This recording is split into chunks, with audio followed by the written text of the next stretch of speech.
மாண்பு பேரவைத் தலைவர்களே, உங்களுக்கு என்னுடைய அட்வான்ஸ் கிறிஸ்துமஸ் வாழ்த்துக்கள், புத்தாண்டு வாழ்த்துக்கள்.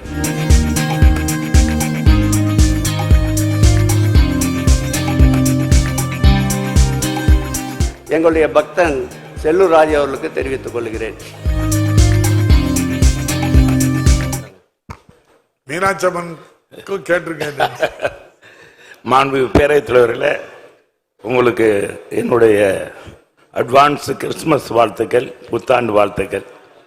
மாண்பு அமைச்சர் இந்த நலத்துறை அமைச்சர் அவர்களுக்கு உலக பிரசித்தி பெற்ற அருள்மிகு மீனாட்சி சுந்தரேஸ்வரர் திருக்கோயில் எப்பொழுது குடமுழுக்கு நடத்தப்படும், வசுந்தராயர் மண்டபம் அது எப்பொழுது புதுப்பிக்கப்படும், அதே நேரத்தில் அதனுடைய துணை கோயிலான எங்க செல்லூர் பகுதியில் இருக்கிற ஆப்பனூர்நாதர் கோயில் மாண்பு அமைச்சர் ஏற்கனவே கோரிக்கை பலமுறை சொல்லியிருக்கேன்.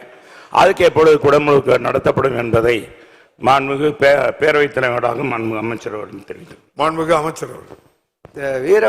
மாண்புமிகு பேரவைத் தலைவர் அவர்களே, வீர வசந்தராயர் திருக்கோயிலில் 2018ஆம் ஆண்டு ஏற்பட்ட ஒரு தீ விபத்திற்கு பிறகு அப்பொழுது இருந்த அந்த அரசால் நியமிக்கப்பட்ட ஒரு குழு அந்த 3 ஆண்டுகளில் சில பணிகளை மேற்கொண்டிருந்தாலும் அந்த வீரவசந்தராயர் மண்டபத்திற்கு தேவையான கர்த்தூன்கள் என்பது கிட்டத்தட்ட ஒரு 25 அடி நீளம் கொண்ட கர்த்தூன்கள் தேவைப்படுகின்றது.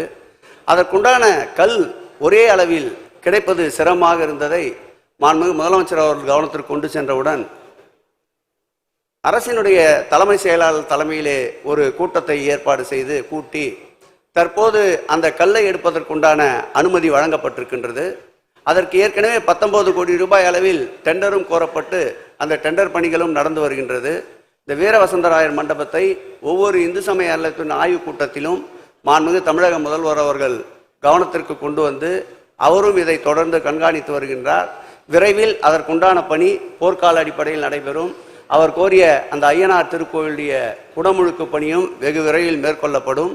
மீனாட்சி அம்மன் திருக்கோயிலை பொறுத்தளவில் கிட்டத்தட்ட 63 பணிகள், அந்த 63 பணிகளில் 40 பணிகள் உபயதாரர்களால் மேற்கொள்ளப்பட்டு வருகின்றன.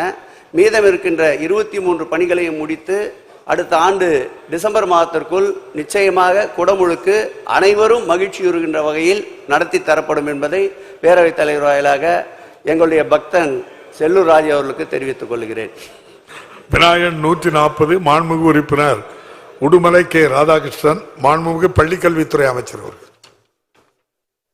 மாண்புமிகு பேரவைத் தலைவர்களே, மாண்புமிகு தமிழ்நாட்டு முதலமைச்சர் அவர்களை வணங்கி தங்களது அனுமதியோடு விடை ஆ மற்றும் ஆ உடுமலைப்பேட்டை தொகுதி பொள்ளாச்சி ஒன்றியம் மாக்கிலாம்பட்டி அரசு உயர்நிலைப் பள்ளியில் கிட்டத்தட்ட 267 மாணவர்கள் படிக்கக்கூடிய பள்ளி, 14 ஆசிரியர்கள், நம்முடைய மாண்புமிகு சட்டமன்ற உறுப்பினர்கள் கேட்டது போல 6 வகுப்பறைகள், 6 கழிவறைகள், ஒரு ஆய்வுக் கூட்டம், 500 மீட்டருக்கான சுற்றுச்சுவர் என்று ஏறத்தாழ 2.33 கோடி ரூபாய்க்கான அரசாணை ஏற்கனவே வெளியீடு செய்யப்பட்டிருக்கின்றது.